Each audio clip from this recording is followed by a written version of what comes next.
Welcome to This Explainer. Okay, so today we're diving into this massive, universal human paradox, the relentless chase for success, and that really unexplainable emptiness that so often follows right on its heels.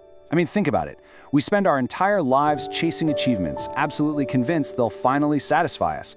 But what happens when you get there, and they just aren't enough to fill the void? Which really brings us to one haunting question. Is there more? It feels like this uniquely modern anxiety, doesn't it? But actually, it is far from new. Over 2,000 years ago, one specific man asked this exact same question. And what's incredibly fascinating is that we don't even know his real name. Yet his story has literally inspired millions, mainly because it proves that no sincere seeker is ever truly invisible. So here's the core conflict. On one side, we weigh our lives against worldly success, right? Wealth, prestige, higher education, authority. But weighing against all that external achievement is often this quiet inner emptiness. It's an unmet longing for real spiritual connection. We chase all that shiny treasure on the left, only to fall straight into the void on the right. And this dynamic, it perfectly sets up our subject for today. A man known to history simply as the Ethiopian Eunuch. Now, this unnamed but completely legendary figure is the absolute perfect mirror for our modern search for meaning. By all historical accounts, this guy was at the absolute pinnacle of his society. But, as you'll see, his story is the ultimate proof that having everything doesn't necessarily mean you have what matters most. I mean, just look at this man's resume for a second. He was a high-ranking official, essentially the treasurer for the Queen of Ethiopia. That is a position of immense trust and influence. He was phenomenally wealthy, highly educated, and wielded incredible authority. By all worldly standards, he had won the game of life, the whole shebang. And yet, despite all of this massive success and power, his heart was completely unsatisfied. He just really wanted to know God. So what did he do about that logging? Well, he didn't just sit around casually wondering about it, he took massive action. We're talking traveling hundreds of miles across brutal, unforgiving desert terrain just to arrive in Jerusalem to worship. Now picture this scene. He's riding home in his chariot, literally reading the ancient prophet Isaiah out loud. After all that immense physical effort, all that friction, he was still searching. And honestly, he was still totally confused. The answers he wanted so badly remained just beyond his grasp. You know, sometimes life feels exactly like that, doesn't it? We read, we study, we push ourselves to the limit, but the answers just aren't clicking. But here is where we shift our focus, because we get to see exactly how God responds to a sincere seeker. While the Ethiopian is traveling on this lonely road, God orchestrates this incredible divine intersection by calling on another key figure, an early follower of Jesus named Philip. Now, God gives Philip a really, highly unusual assignment. He simply tells him to go south, toward a lonely desert road. That's it. No grand master plan, no itinerary. He just promised Philip to pack up, leave behind his bustling, impactful work in the city, and head for a completely isolated, barren path. Think about that for a second.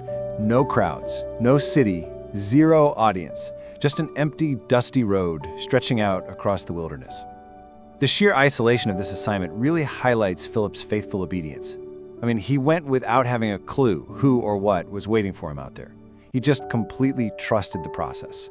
So Philip arrives on this desolate road, and he spots the Ethiopian official in his chariot, wrestling out loud with Isaiah's confusing prophecy about a suffering servant.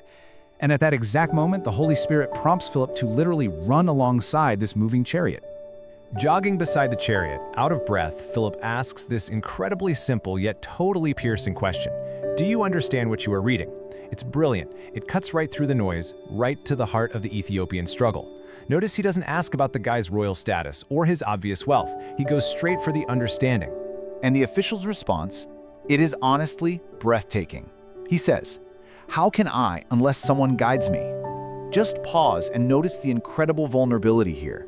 This is one of the most powerful, highly educated men in his entire nation, and yet he isn't ashamed to admit that he doesn't have it all figured out. He flat out admits he needs help.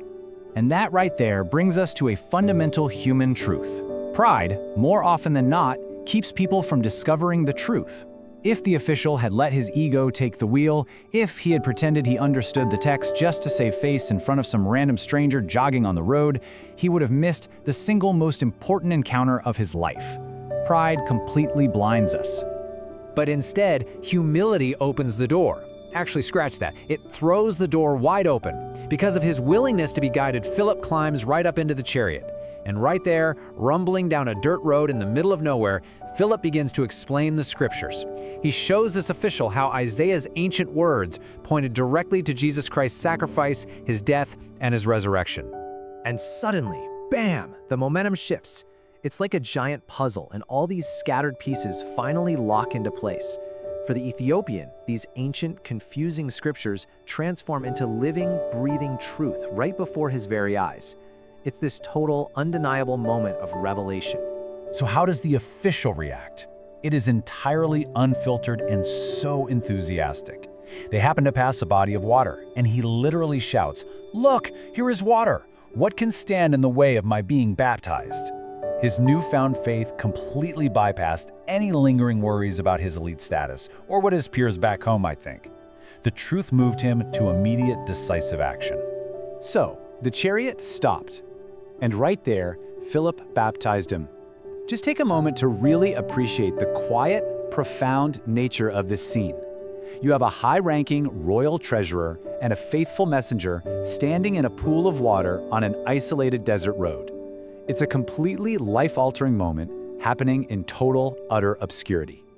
Now consider the aftermath of this. His external circumstances, completely unchanged. The dusty road home was just as long, the political future just as uncertain. But internally, he was completely transformed. He now had this unshakable peace and rejoiced with God. He had finally secured the one thing his vast wealth couldn't buy. But you know, the story doesn't just end in that chariot. Let's zoom out for a second and look at the massive historical and personal impact of this one-on-one encounter. Because what happened on that lonely road, it created a ripple effect that literally changed history. This whole encounter is just a perfect illustration of how God operates. He meets sincere seekers in the absolute most unexpected, isolated places. He uses quiet, one-on-one conversations rather than just flashy stadium events. And here's the crazy part. Historians actually believe that this single official's transformed heart was a major catalyst for spreading Christianity throughout Africa. It proves that heaven celebrates one changed life, because just one transformed person can impact generations. All right, so which brings us to you, because we are all walking our own desert road in some way, aren't we? We want to take this historical case study and apply it directly to your modern-day search for meaning, for purpose, and for truth. This history applies directly to you, no matter where you are sitting right now. If you're the seeker, if you're feeling empty despite all your successes, please don't stop looking. Your search is not invisible, and truth has a funny way of finding those who genuinely desire it. And hey, if you are the believer, are you willing to leave your comfort zone like Philip did? Listen for that quiet nudge to encourage someone else. A single act of obedience can literally change someone's eternity. So I want to leave you with this one final provocative thought today.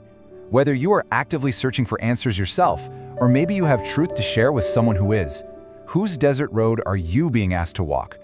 Keep seeking, stay obedient, and we will see you in the next explainer.